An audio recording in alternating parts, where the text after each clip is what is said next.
The Secrets of Movies and TV Shows is brought to you by the StarQuest Production Network and is made possible by our many generous patrons. If you'd like to support the podcast, please visit sqpn.com/give.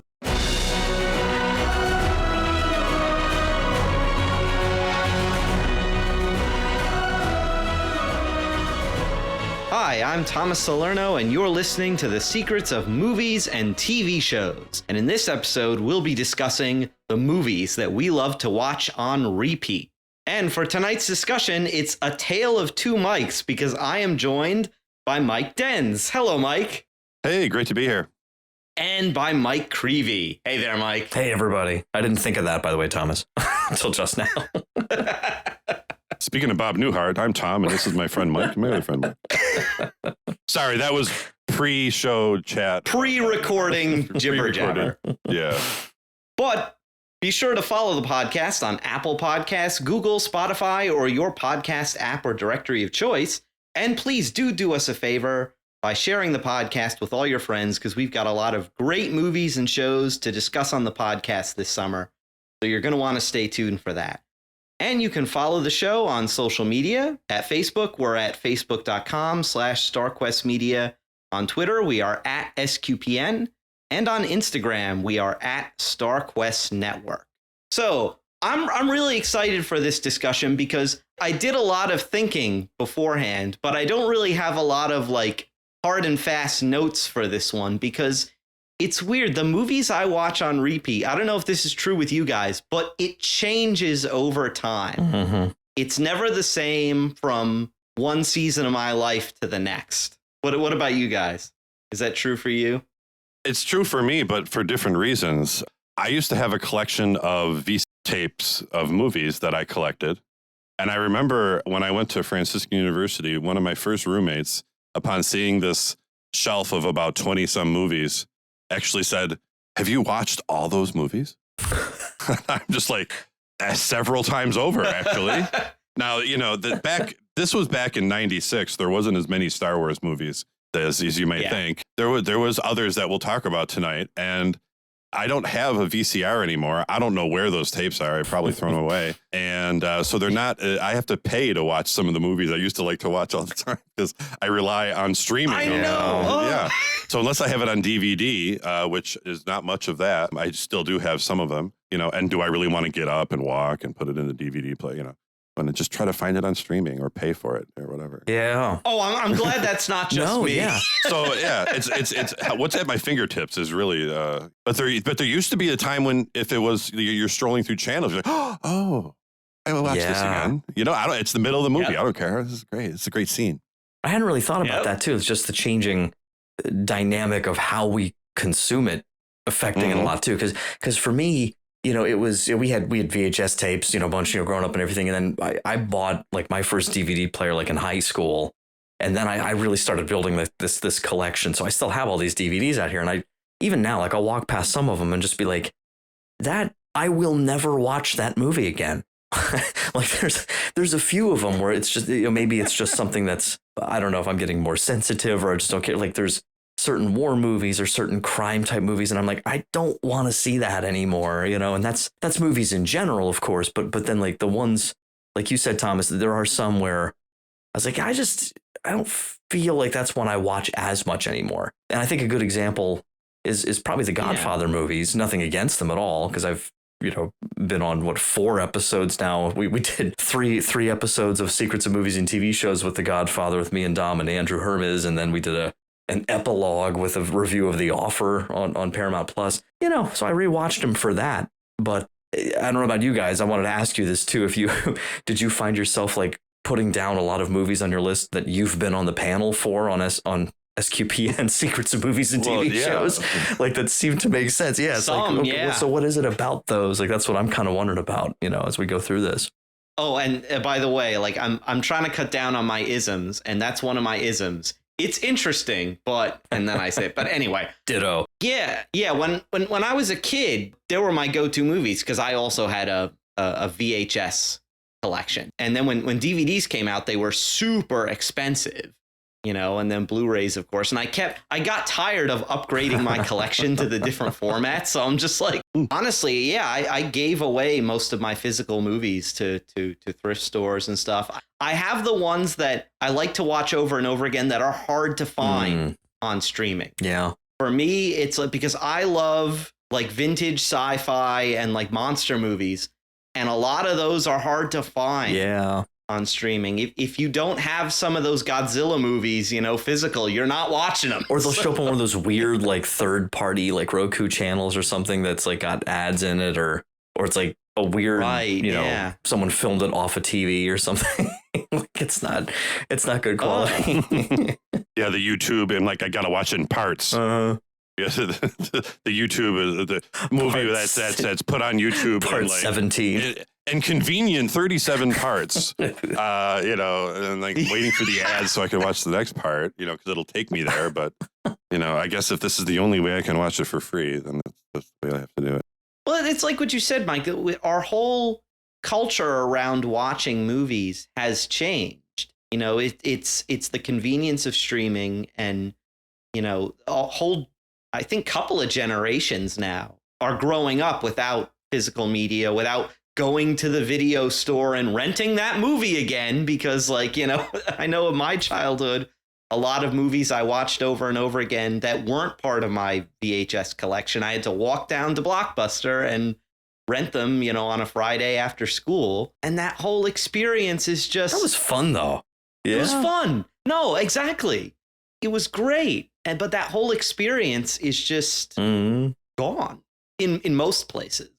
Oh, sorry. I just had a question because I didn't know, like, I was curious, like, when I sat down to do this and we had talked about doing this show, and I was just wondering, like, like, I don't think it'll be hard to come up with a list, right? But it's like, are they going to be mostly comedies or dramas? Or it was actually a pretty good blend, I found. I look at it as a perfect storm, and I don't mean that movie.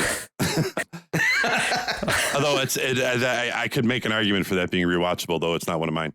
Of scenes that just stream together so that every time you're coming up to the next scene, you're not like, oh, I'll fast forward through this, or I'll go get something to eat. It's just like, oh, this scene. Oh, yeah. And not being like, it's not like I'm getting so technical where I'm like, oh, the key grip was really good. I don't even know what a key grip does. But like when the acting and writing and directing, and maybe even like the way when I say directing, like the way it's shot and everything is just like, this is enjoyable. Every time I watch this is fun to watch. This is like a song you play over, I just enjoy. Yeah. I enjoy this. Oh, now that scene's coming. Yeah. I like watching it. I like how they did that. It's just entertaining. It's satisfying. It's, and I think for me, and I think this goes to your question, Mike, is dramas. Even though that's not a genre I would normally say is like my favorite. I love action and things like that. But once I see an action scene, it's not like, oh, I want to see that action scene again. It's not that exciting. It's usually more the dramatic scenes in movies that are just so well performed and so clever and so well shot that I enjoy seeing it over and over again. I'll just throw out an example of one that is just about for everybody. You think of It's a Wonderful Life that we watch at Christmas over and over again. Every year you watch it at Christmas and you're like, well, I have to watch.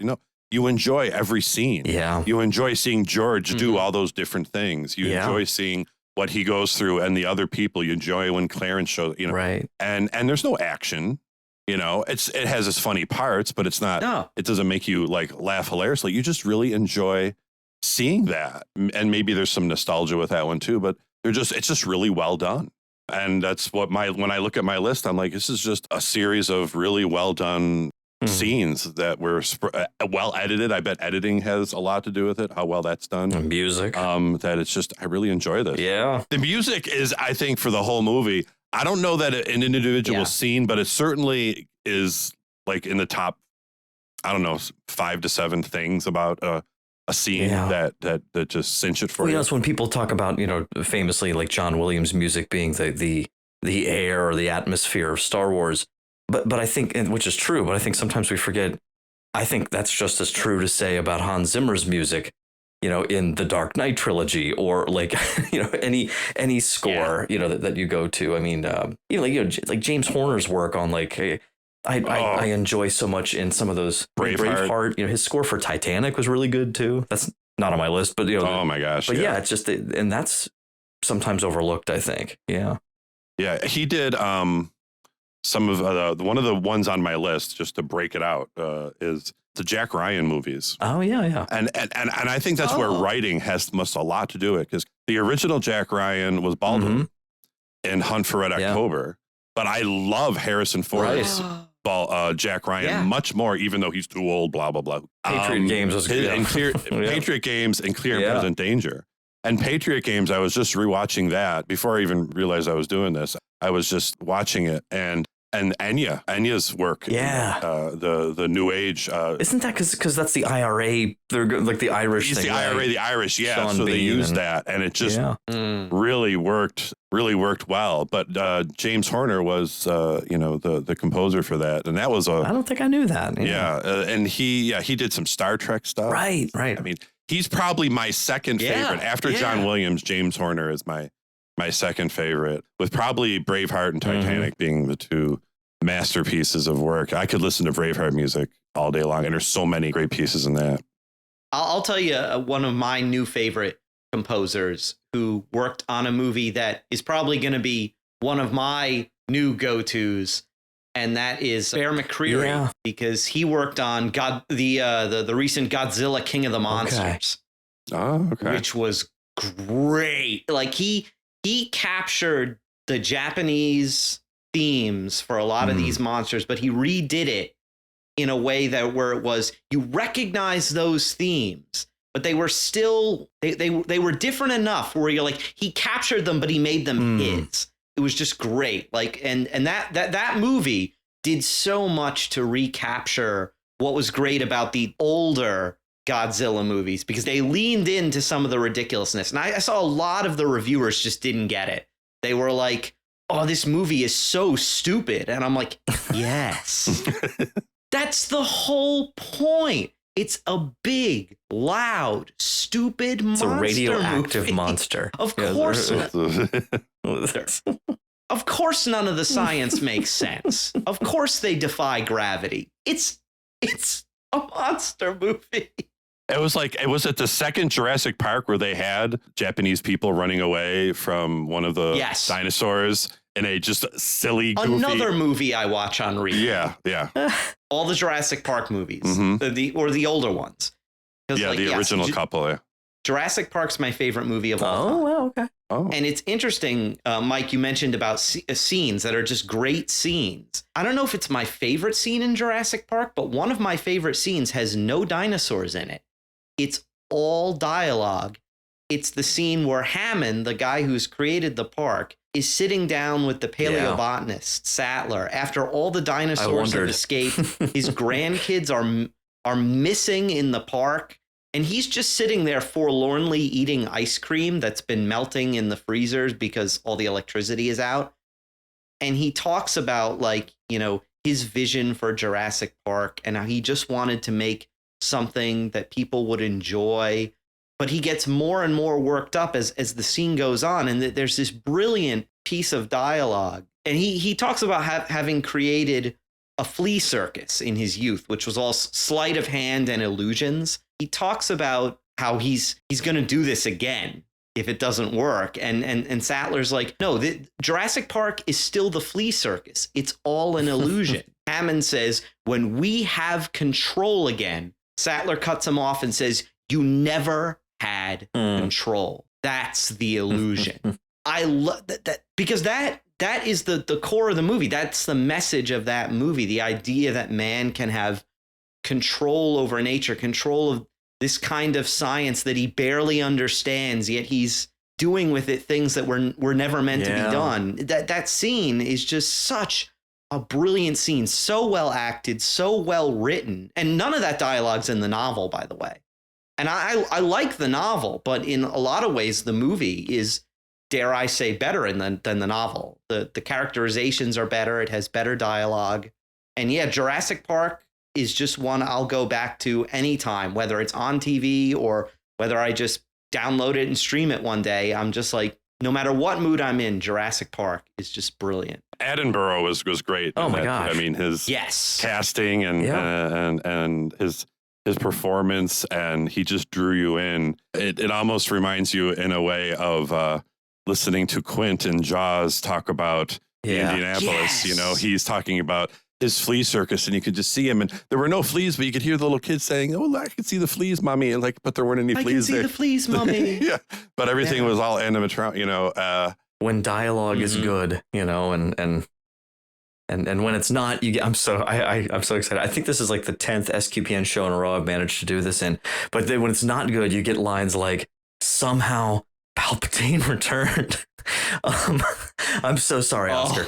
I'm sure Oscar Isaac's listening. It's not Oscar Isaac's fault. No, but this is like, what's so cool to me is like this, you know, these movies that, because when, you know, we were talking about, I think, Thomas, you mentioned this, how, you know, like you didn't really have a really rigid sort of outline for this episode in particular, because there's just this sense that like we're going to unpack this, because it's like, I know it's there and I have to think it through and talk about it with someone, because it's like, what is it? And I think as we started to do it, I really was struck by this idea that it's like these movies I keep going back to, whether they're comedies or dramas or whatever they are, I think there's always something true, like just fundamentally true about the world, right? That it's opening a unique sort of window to, or a unique doorway. You know, there's just, and even if I can't put it into words, and maybe precisely because I can't put it into words, you know, I watched that movie or that scene, or I'll just go back to that, because it's like, there's something there, you know.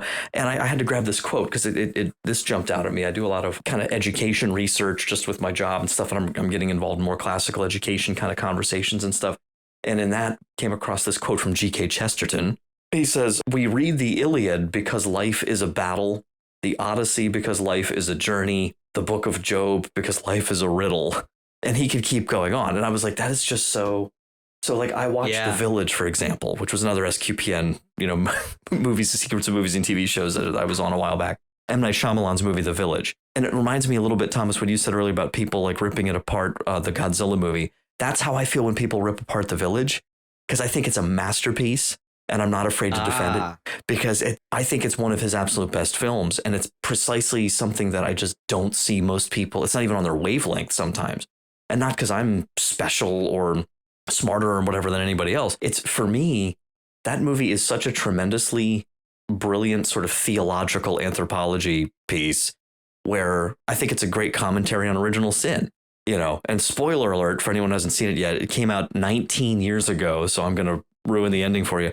But, you know, they find out that this, you know, idyllic town, you know, late 1800s town somewhere in the wilderness of Pennsylvania, where these people, all of whom have these tragic backgrounds that have headed to this town, you find out that it's actually modern day, and they all met in various forms of grief counseling after these tragedies in like 1970s, maybe early 80s, you know, like New York and Philadelphia, like major cities and stuff, and violent crime and all that. And they have tried beyond it what any of us ever could imagine, right, or ever pull off, to create this perfect little Edenic town where everything's perfect and there's no weapons and there's no money, and they're like they try so hard, right, to do what every parent on a less maybe crazy level kind of wishes you could do for your own kid, and there's still a murder, and there's still, like, it's just, they can't escape. And it's this movie, it's a very tragic movie in some ways, but this, I just, as I watch it, there's nothing overtly Catholic in it. But every time I watch it, I'm just really struck by this.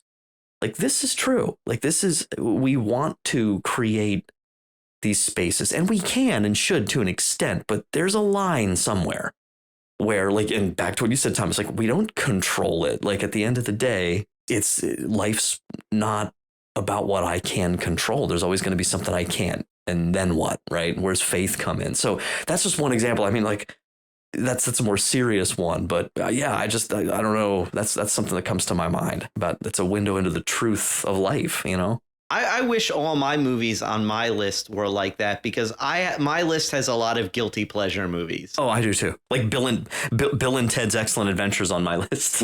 Yeah. Oh no, that's a commentary on the biblical. No, I'm just kidding. That's Exodus. What are you, crazy? Yeah. No, it's not. No, it's not. I didn't say that. Mike, since you've referenced them already, the newer Star Wars movies, not so much The Last Jedi, but I routinely find myself on a day where I have nothing to do, just watching The Force Awakens again. I love them all. Even The Rise of Skywalker. I just think those movies are fun. Oh, yeah. When people criticize those movies, I agree with everything they say. But you still love it. And I'm still like, I still like rewatching them. There's just something about like, I like how sincerely the people who made them wanting you to have a good time at the movies. Yeah. They kind of are. Yeah, it's like on the opposite spectrum of that in Star Wars is Rogue One. I rewatch Rogue One a lot. Yes. And it's probably my favorite of the recent Star Wars movies. I agree. But it's funny because I have on those opposite ends of the spectrum, you know, you have like Rogue One and The Force Awakens, which came out, I think, a year apart. Right. And I rewatch those two a lot, you know, and people are like, oh, but the Force Awakens is just A New Hope over again. And I'm like, yeah, but I think that's kind of like why I like rewatching it, because it's an obvious love letter to A New Hope. Oh, yeah. And so I unapologetically like rewatch the new Star Wars movies. I just think that they are fun. And sometimes that's just what I need on a rainy day or a day when I'm not feeling too good. Absolutely. It's just to smile a bit for 2 hours and enjoy a movie. Yeah. Two of the things that I can also mention that seem to attract me to a movie is one of the things, and I used to think it's because I just liked certain actors and their performances, but I think it's much more than that, because there can be good actors, and just because they're in the movie doesn't mean the movie is good. But there are some people, especially if they're the lead actor or actress in the movie, that it seems like they choose to do the type of movies I like. And one of them who I'm nothing like, except we seem to have the same taste in what like beautiful women and movies. Tom Cruise. I don't have anything in common with him as far as his religious persuasions or anything like that. And I'm definitely way taller than he is. But I remember being in awe of, I thought when back in the day, I thought Mimi Rogers was beautiful. Yeah. I remember seeing her in movies like, wow, that's a beautiful actress. And then when help me out here. Nicole Kidman first came out, you know, before she ruined her hair. I thought, wow, what a beautiful actress, you know? And even, what's the girl from Dawson's Creek? What's Katie Holmes. Katie Holmes, that he jumped up and down the I remember thinking, wow, she's really, you know. So I'm like, well, this is weird. Tom Cruise married all those guys. But anyway, that's I don't admire him for that. But he seems to pick the movies. I mean, I can watch Top Gun, both of them. I can watch A Few Good Men. I could watch that. And there's just nothing but great performance dialogue in that over and over and over again. And it's not just the times when Nicholson is on the screen. All of the different amazing actors. I love Kevin Bacon. I like Demi Moore. I like Tom Cruise. All the people that are in it. What's his name? Sutherland gives a great performance as Kendrick. He just has a small role, but he does so good. Was Kevin Pollak in that too? Isn't he one of the Yep, Kevin Pollak, the other lawyer. He's great in it. I mean, it's just chock full of all these actors, and I think it's actually the linchpin for how Kevin Bacon is connected to the 6 Degrees of Kevin Bacon. Because of A Few Good Men, he's connected to so many others that he never would have been. But anyway, there's a great shtick that this comedian does where he goes, Tom Cruise, he was in Cocktail and he was a bartender. He was a really good bartender, but then he had a crisis of confidence. But a beautiful woman came along and restored his confidence. And then in Top Gun, he was a fighter pilot. He was a really good fighter pilot. But then he had a crisis of confidence. But a beautiful woman came along and restored it, and he was okay. And then, you know, I mean, and he's going through these, and I'm like, oh my gosh. And Last Samurai. He was a really good samurai. He was a really good lawyer. And then he had a crisis of confidence. I'm like, whoa, there's a theme here. And apparently I'm attracted to those, you know? I mean, it's not like, and it's not a trope, you know, every Rocky is that, you know, he's a really good boxer and then he has a crisis of confidence. Right. Adrian pulls him back. And I mean, it's just, if it works, use it. You know, we just talked about the repeated A New Hope, you know, all the tropes in that one too. Yeah. And the Reacher, I mean, people make fun of like how badly cast was he for Reacher. No, he's awesome. You never expect this 5 foot nothing, you know, soaking wet, 110 pound soaking wet guy is going to wipe out everybody there, but he does. And that's so cool. And that brings me to my second. I'll just real quick. No. Yeah. I'll come back to that. Yeah, come back to that. My second favorite thing, which you don't see, I'm so sick of the modern people doing this is heroes that are incorruptible. I just love that, and that's Jack Ryan. Yeah.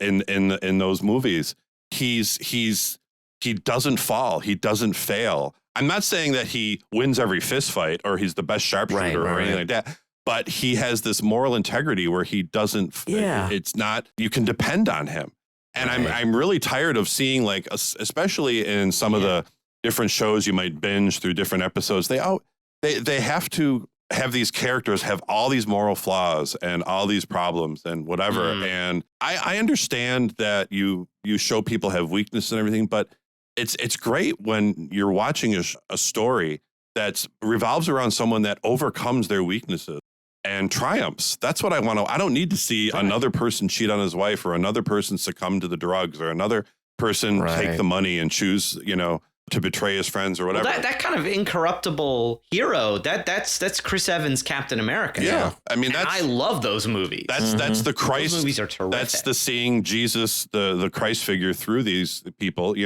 Shawshank Redemption is another one of my, so many people's rewatchable, Andy Dufresne is a huge Christ figure, like almost obvious, like hitting you over the head. Chronicles of Narnia Christ figure kind of guy that is in that movie, and you enjoy it. And it's like, yes, if he would have like succumbed and failed and did something, bad in the middle or towards the end of that movie, you'd have been like, oh, that really stunk. You want to see him triumph at the end, and he does. And that's very satisfying to me in a movie. And also to know that's what's coming. The whole time they're going through the trials, you're like, yeah, but wait, what's coming? And it makes it watchable. That's one of the reasons why I love watching Braveheart, but after the Battle of Stirling, I get a little bit like, oh, no, it's just kind of going to go downhill. He's going to get betrayed, and then he's going to get caught, and it's difficult. I mean, it's still a moral victory for him, but it's like, he was doing so good, and then, this is the rough part. Right. Yeah. It's like one of the movies, and it's funny because I said at different seasons of my life, there's been different movies. One of the movies that we used to watch at least once a year at my house, because we would watch in the summer, either on like 4th of July or Memorial Day. And it's a long movie, but we would watch Gettysburg. And that's a movie where, like, it's a slow motion train wreck. You see the tragedy happening. It's a great film. Unfolding in front of you. And even the characters in the movie start seeing it coming. There's that great scene where General Longstreet pulls aside the character who's the spy, who wants to put on a uniform and be in the final battle. And Longstreet's like, you know what's going to happen? And then he tells him exactly how the battle is going to unfold, how they're going to lose, and how a lot of them are going to die. But the guy still wants to go through with it anyway. But that's just it's a great scene. It's almost like Gotterdammerung, because like, it's almost like the Twilight of the Gods in Norse mythology, because they know it's coming. And I think there's a reason why, Civil War movies especially are like that. And the Civil War has been called the American Iliad, because it is like the Greco-Roman or like the Norse mythology. When they put it on screen, it has those themes of like, this is utter tragedy because it's senseless and didn't need to happen. I love the Lincoln movie for a lot of that too. Lincoln is amazing. Because Daniel Day-Lewis's portrayal. Because I had read some like a biography or two of Lincoln before I saw that, and always thought it was interesting that his speech was described by contemporaries as very different than what I imagined we were normally hearing, and the very austere. Well, just speaking of Bill and Ted, right, when they bring Abraham Lincoln back and he finishes off their report,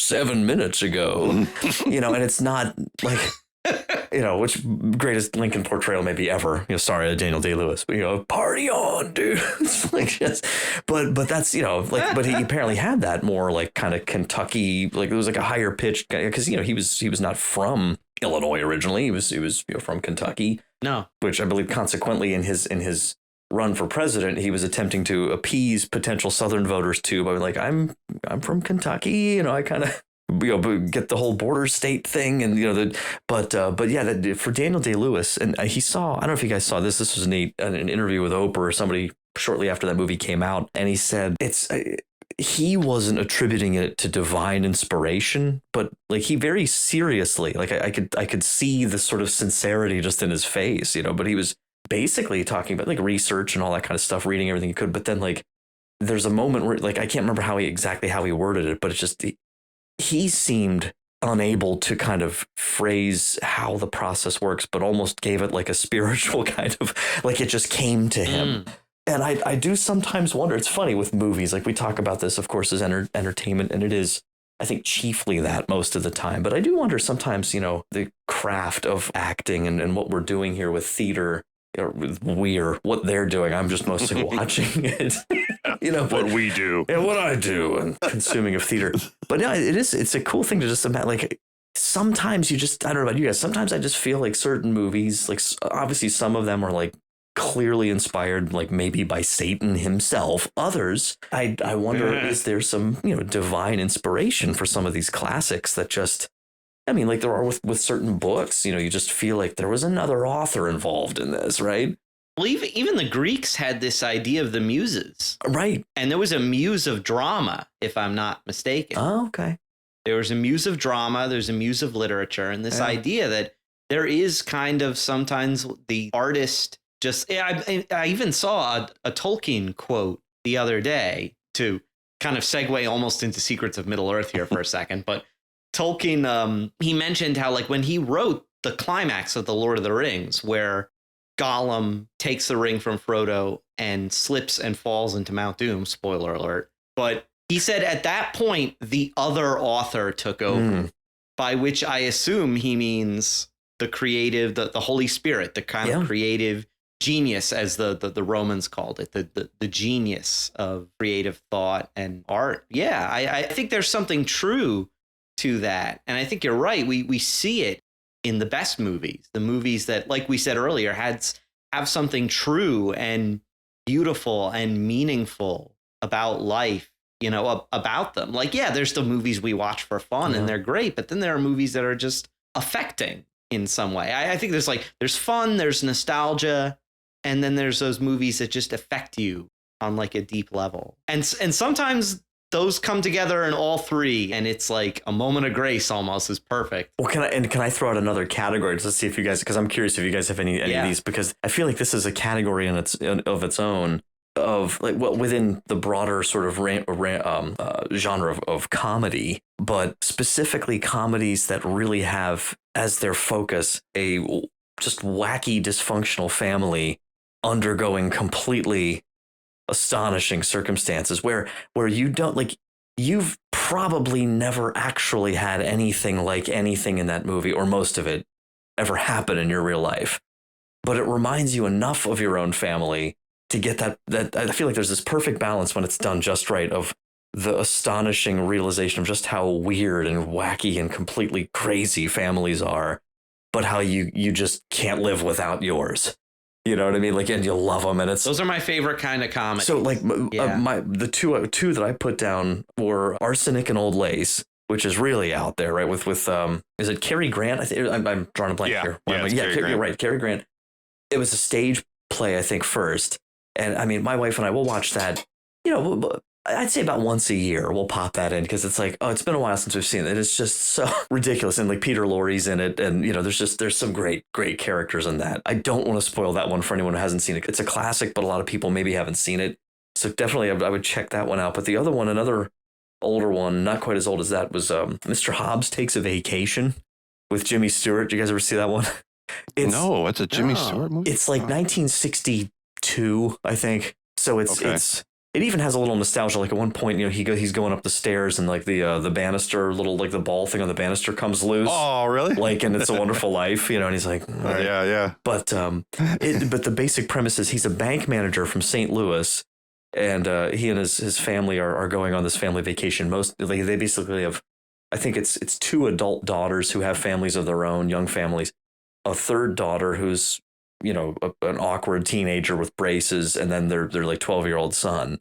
And there's some stuff, it's funny, like there's some stuff in it that's like super like early progressive, like really just kind of shocking. Like, oh my gosh, like why the heck, nothing, completely, like what you see today on most TV shows and stuff. But long story short, they go and they get this house somebody loans to them, and it's this miserably dreary, like almost haunted house looking thing on the like right on the beach somewhere in California. And as they pull up, they play Toccata and Fugue, like as they see it. And Jimmy Stewart's like, he wanted to go. Maureen O'Hara plays his wife, and he wants to go on this trip with her, and like a couple of old timers, on their, sort of empty nester type, trip. But she wants to get all the family together. So he's kind of, we're going to do this with the kids. Okay. So he's just kind of grumpy about it. But when they get there, he's trying to get the family to be positive, and they're all looking at the house, and he goes, if this house is good enough for Edgar Allan Poe, it's good enough for us.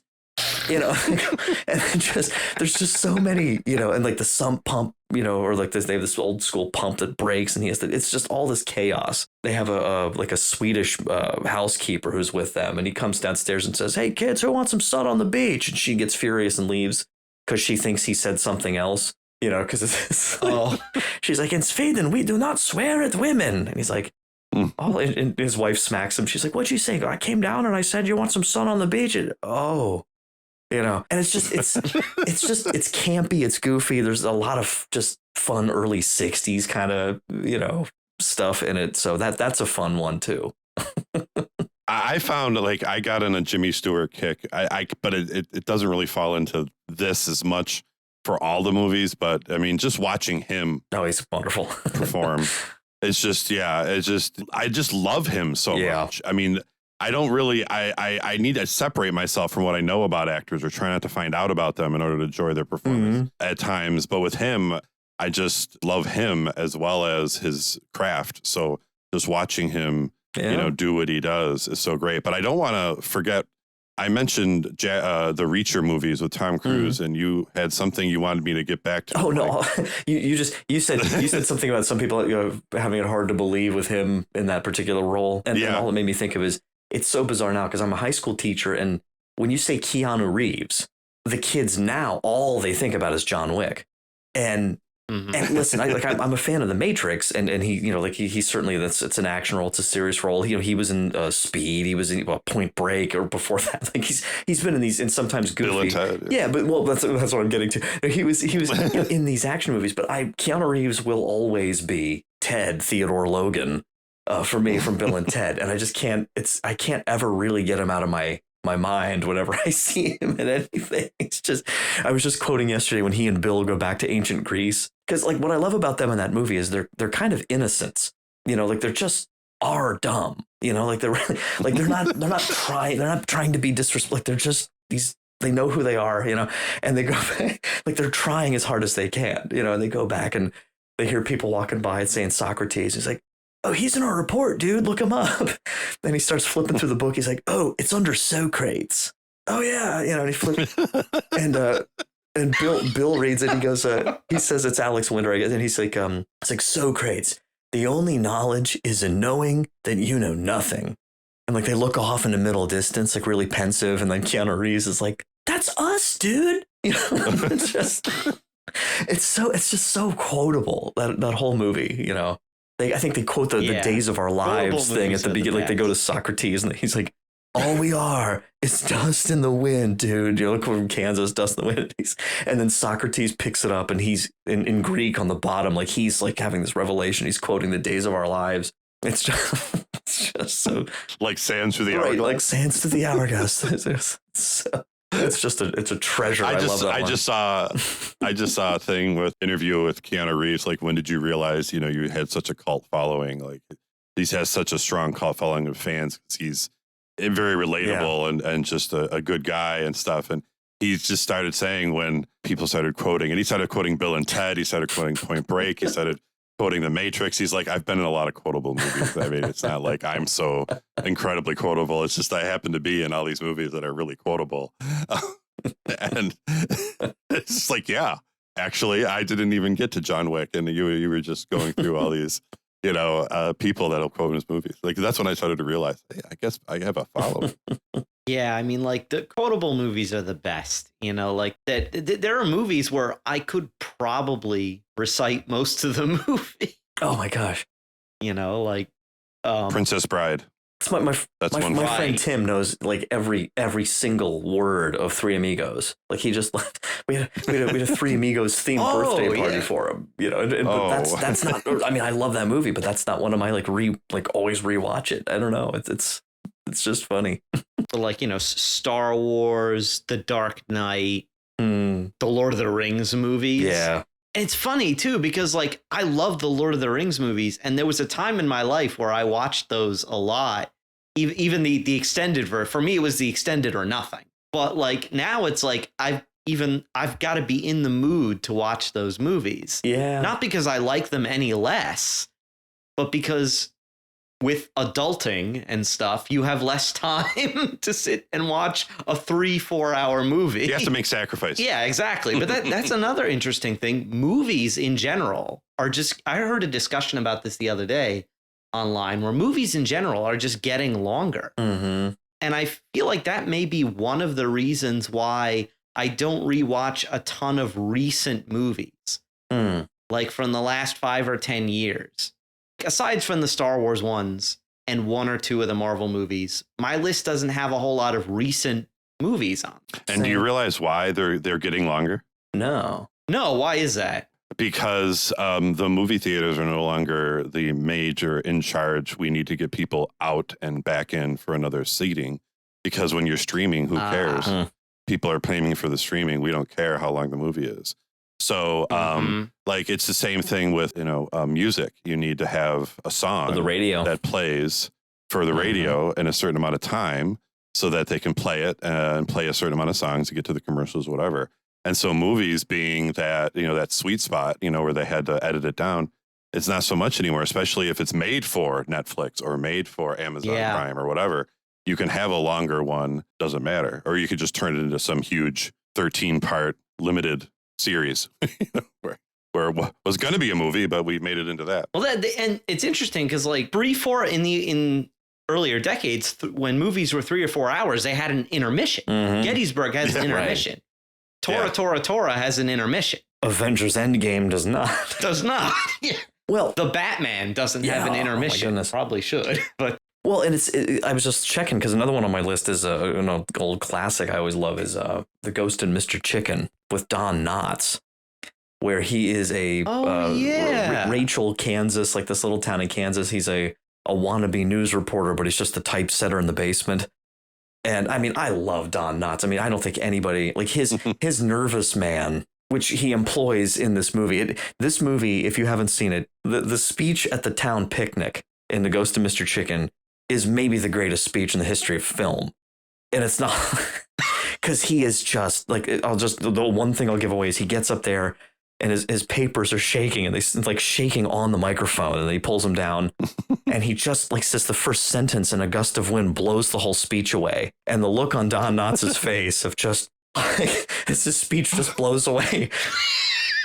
And then he never stops moving his hands and he's like moving the microphone and, it's just, I mean, that scene is worth it. Because the thing is, anyone who's ever done any public speaking, even those of us who might do it a lot, like there's always butterflies. There's always like you if you overthink it, you're going to screw it up. It's just, I mean, that's so relatable. Yeah. And it's it's such a great movie. And we're coming back to this idea of scene again. Like sometimes a scene makes the movie, and you like, you know it's coming, it's coming. You're like counting down through the whole movie, waiting for that scene to happen. Now, one of my obscure ones, because I never heard of the chicken one you mentioned just now. What was the whole full title? The Ghost and Mr. Chicken. I think it's 1966. That's oh gosh. Sounds like a band I was in high school. Anyway, did you ever see Richard Dreyfuss's Let It Ride? No. This is a classic like guilty pleasure movie. There's you could have some, but it makes you feel good, and it's basically a story about a guy who is down on his luck a lot, and he spends a lot of time at the track, and he has his friends there and everything, and he gets on a streak. And he just keeps on letting it ride. And it's just the way it builds up and builds up. The guy that he goes to is a famous, he's a heavyset British actor who was. I'm looking it up. Gosh, I wish I could. Yeah, when you look up Let It Ride with Richard Dreyfuss, remind me of his name. But he keeps on coming back to Let It Ride, and this guy starts to like just really appreciate him. At first, it was like, yeah, whatever, it's your bet. But then as he keeps coming back and saying, "I'm letting it ride," the guy's like, he's just like, "You're my hero." Who is the guy? Is it the ticket seller? The ticket seller. It's Robbie Coltrane. It's Hagrid from. Harry Potter, yeah. He was in Nuns on the Run a long time ago. He was in GoldenEye too. He was in some of the Pierce Brosnan Bond movies. Oh yeah, so he like when he makes his final bet, they're both there and they stop and they have a drink and a cigarette and they're just like looking at all the tickets that they had to print up because you can only have so many win tickets, and he lets it ride, and so it's like the win tickets. You didn't just have one big. This is this much money on one ticket. You had to print up a certain amount of tickets and give them up.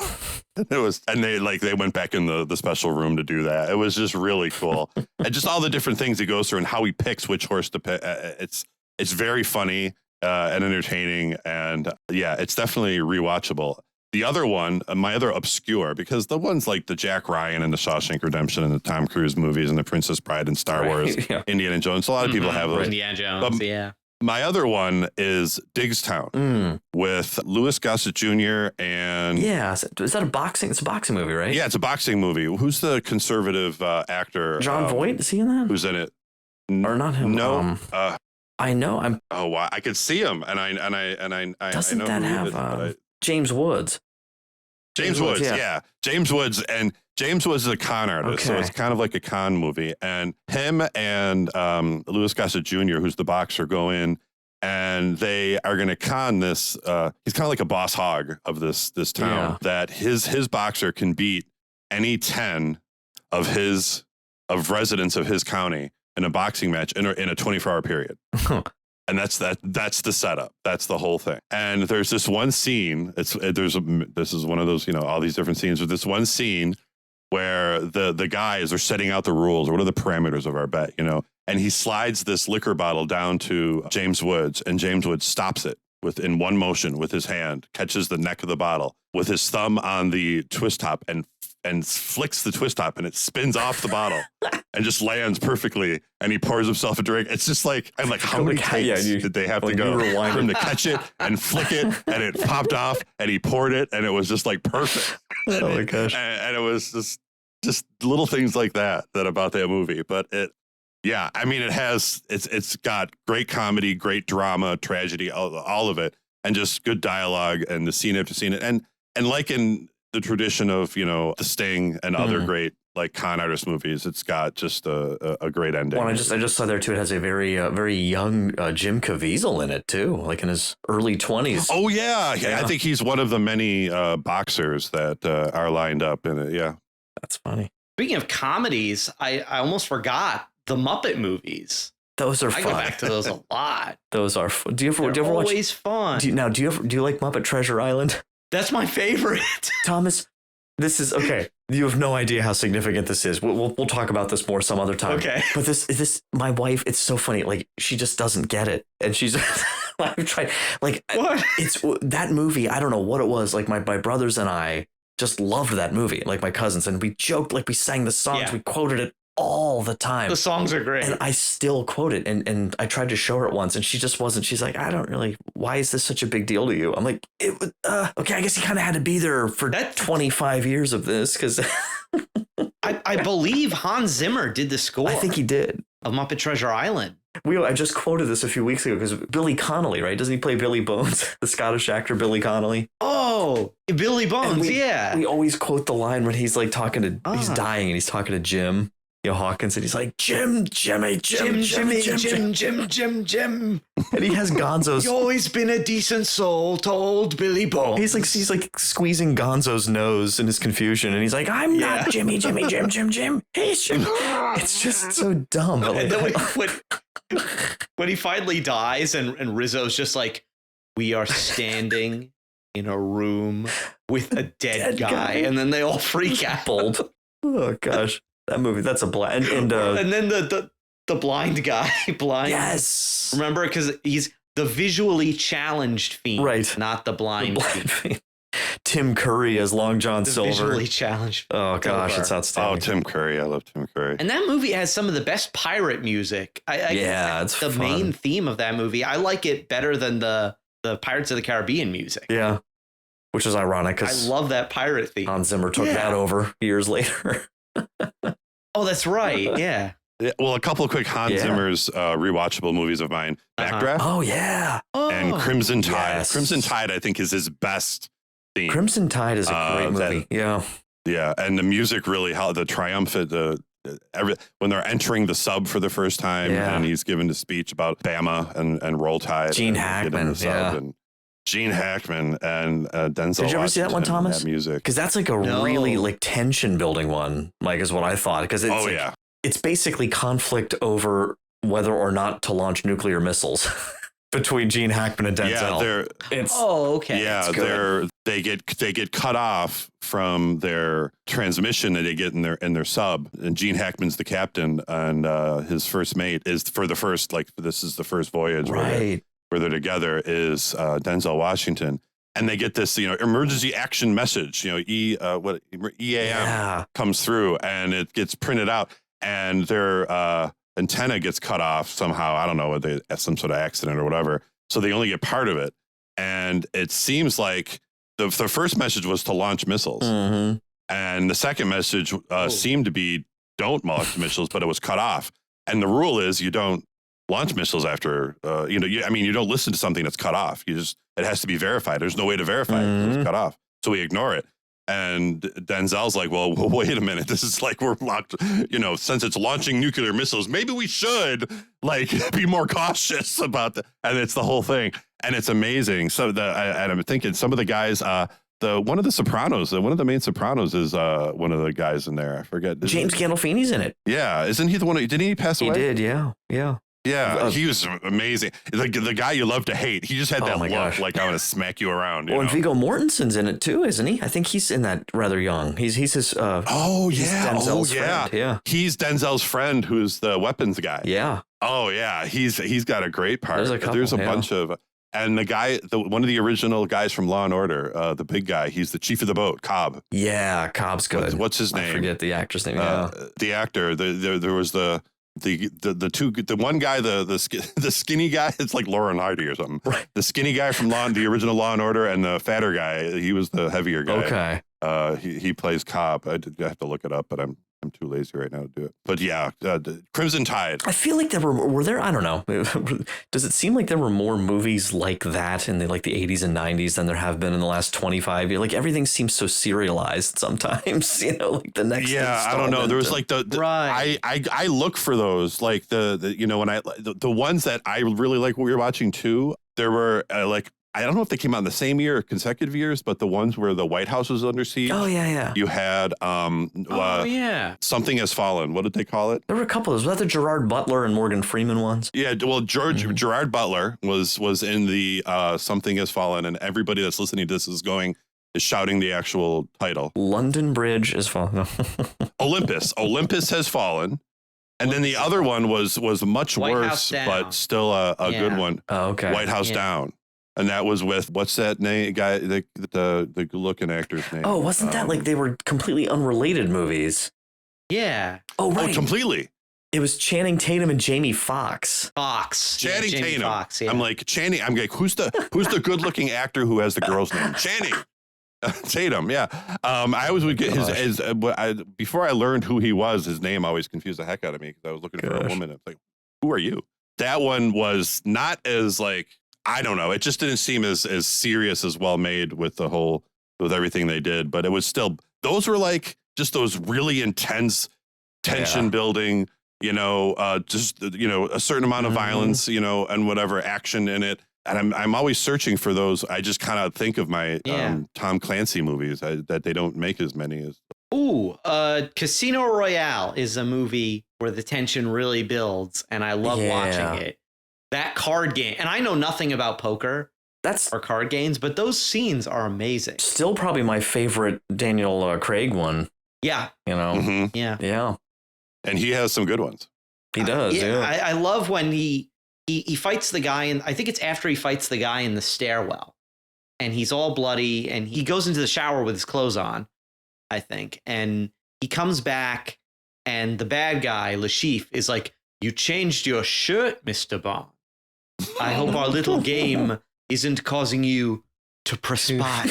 And I'm like, this is brilliant. Such a Bond villain line. Like, oh. Yeah. What's the one where he's like kind of like pops into the back of an exploding bus or something, and he kind of like catches his balance and fixes his cuff and just it's just such a Bond moment. I don't know which one that is, but they had it. They had it in in the trailer, and it was just so cool. He's like almost falling, and then he completely gets his composure, and he lifts up his one hand and fixes his cufflink. I feel like that was Skyfall. Just like he's walking into maybe it was Skyfall. It was a very recent one. It was just like, that's such an awesome Bond moment. Like, I'm just too cool to lose my balance. I'm actually going to adjust my cufflink and walk very coolly with my hair perfect, straightforward. I think it's The World Is Not Enough when they attack MI6. And Pierce Brosnan goes out in the experimental jet boat down to the Thames and goes underwater. And as he's going underwater, like fixes his tie. That same kind of thing. Oh my gosh. And we're the ones, I remember him for Remington Steele. I mean, nobody knows, A little before my time, but I'm aware. Yeah. And also, like, I remember seeing another awesome rewatchable, probably almost started the action rewatchable movies, is Die Hard, which just changed action movie genres forever. And Bruce Willis was a laughable pick for an action star, which now you're just like one of the first people you think of. Right. Yeah, but at the time, he was a comedian that was on Moonlighting. Like Moonlighting? Yeah, Moonlighting. Yeah. And it was just like, what? And he nailed it. Well, that's another thing. Like, wasn't Michael Keaton in comedies before Batman '89? Yeah. Oh, yeah. And he's coming back as Batman. I know. Yeah. Oh, no, he was a comedic actor. It was a joke. Yeah. And then he got a few roles. He got a few roles as a bad guy, and he was great. He had it. Well, they had the Beetlejuice thing around the same time, too. I think that was after, but I'm trying to remember, what was the one he was in? I'll have to look it up, but there was something he was in hilarious, like early 80s movie with him. Well, Mr. Mom was Mr. Mom was a good one. Yeah, Johnny Dangerously was one there too. That was good. But it is funny, like these crossovers, because the other one I was thinking of was like Christopher Walken's always been interesting to me, because people just a little bit younger than me mostly think of him in more of the comedic roles, like Mouse Hunt, like his role in Mouse Hunt. It's like one of the greatest ever. And then, so many bizarre, like that bizarre kind of quirky comedic thing that he's so famous for now. But then, like, you go watch like Deer Hunter or what else was he in? What was that Stephen King movie he was in? Was it Nowhere Man? Was that it? Is that right? Well, I just saw the other day, he's going to be the Emperor of the Known Universe in Dune Part 2. Yeah, where'd that come from? That'll be interesting. Like, that's going to be interesting. But he just, it's, I'm trying to look it up here quick. The versatility of someone like that. Because I think that's something I see, or no, I quote it wrong. It's Dead Zone. The Dead Zone he was in 1983, where he comes out of a coma and then he can kind of touch people and see the future. Mm-hmm. And then he sort of accidentally, I think it's Martin Sheen is running for Senate or something. And he bumps into him and sees him as this. Now, of course, it's, he's a stereotypical, kind of crazy conservative fundamental Christian who will destroy the world. God save us! Oh no! But right, but but he it's an interesting moral dilemma where he's like, now does he have the responsibility to kill preemptively this man who has not yet ascended to the he'll be president one day and cause this war. It's like the whole if you could go back in time and kill Hitler kind of. Yeah, so that's sometimes, not to get too meta, but I think sometimes some of them, I don't watch Dead Zone over and over. That just came to mind because I watch Christopher Walken over and over again and things. But that's something I see as a lot of themes here, like one that Martin Sheen is in that's a good one. Dead Zone's good, but he's a good guy, is The Way. Because you guys have seen that? I've heard of it, but I haven't seen it. Camino movie. I show that to my students every year. And it's interesting because it's not, you wouldn't think that it's the kind of movie that, 14 to 18-year-olds really respond to, because like all the main characters are middle-aged, like they're, from like 42 to like late 60s. and all in these different, phases of life and different tragedies and things they've experienced, that none of the tragedies they've experienced are anything that any of these kids have experienced, but just like the raw reality of human suffering, and that we all are on this journey. And that movie is such a wonderful, allegory for the whole gospel. It's phenomenal. They're on the Camino, to Santiago, and that. So that's one I see every year. Yeah, I think I saw that at a parish I show event it to them, and that I was at. Yeah, it's very good. Yeah, that's a newer one. That's like 2011 or so. But there's not as many of them, like you were saying, Thomas. I feel like. Well, we've covered a ton of ground tonight. But is there any kind of like 60 movies? Is there any kind of like honorable mentions you want to get in before we wrap up? Like kind of a lightning round. I just have a couple quick I'll throw out, if that's all right. It's we mentioned a lot of them. I did have here. I had to show. Back to the Future. I love, especially the second one, first and second. But I have my little DeLorean in the box. I saw it at Walmart. I had to get it. It's on my shelf behind me usually. And speaking of Michael Keaton, 80s Batman, I do have the Batmobile, which I saw the real one in 1990 at a car show in Harrisburg, Pennsylvania with my grandfather. There's a picture of me next to it and the mannequin of Batman. But that's cool. But no, I just throw in Napoleon Dynamite is just one of the funniest movies. Yeah. And it took, like, the first time I saw it, I really was like, what is this? And over time, it's just this gem that I can go back to anytime and just lose it. I need to rewatch one that's not that. Exactly and one last one I'll mention that's just a fun one that's not an Oscar winner by any stretch of the imagination, but Hot Rod with Andy Samberg, where he's a wannabe daredevil, and it's just great, like 21st century slapstick insanity, because it's just like he's like running into like trucks at like 100 miles an hour, like flying off his moped and stuff. He falls down it's got the best falling down a mountain scene I've ever seen, other than Chris Farley in Tommy Boy, or in Black Sheep, when he falls down the mountain while he's canvassing for votes in Washington State and just falls down the mountain. So for some reason, I don't know, SQPN listeners now know that I really, really think it's hilarious in movies when people fall. Oh no, I'm glad it's not just me then, because physical as you right. For Mike Creavey's vote, from the sublime to the ridiculous. There we go. So I don't know if it's as much as sublime to ridiculous, but there's one called Shop Around the Corner. It is a Jimmy Stewart movie set in Hungary or some, I don't remember. It was just, nothing about the town. Like, they don't have accents. They all speak English. They're in some like Scandinavian country, and it's Christmas time, and they work in a shop, and these two people meet that actually already know each other through this mail correspondence. And it is actually a remake was done with Tom Hanks and what's her name? Called You Got Mail. Oh, okay. So Shop Around the Corner with Jimmy Stewart it can be a Christmas movie, but it's really, it's kind of surprising. I wouldn't be surprised if someday it's just discovered and gets a cult following and it's really a watch, but it's very well done.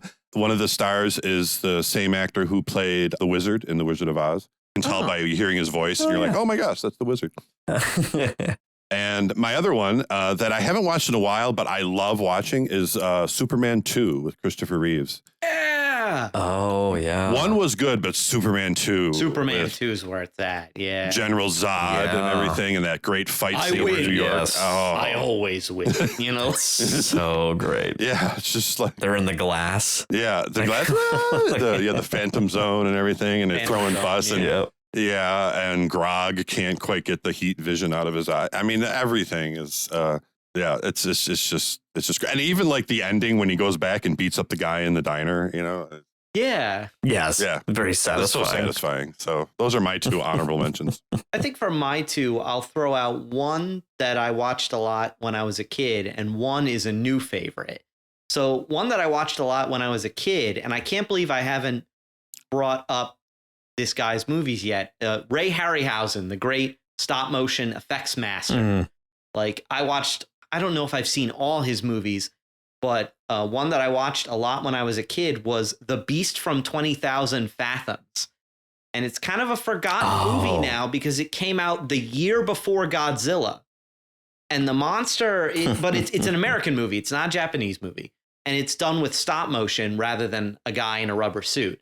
And the dinosaur in that movie, the stop motion, that's probably Harryhausen at his, maybe not at the peak of his game, but it's when he's really starting to perfect his craft at that point. And the things that he does with lighting in the movie, there are a lot of lighting effect. Like, you believe that there's a monster going around walking through New York City and destroying stuff.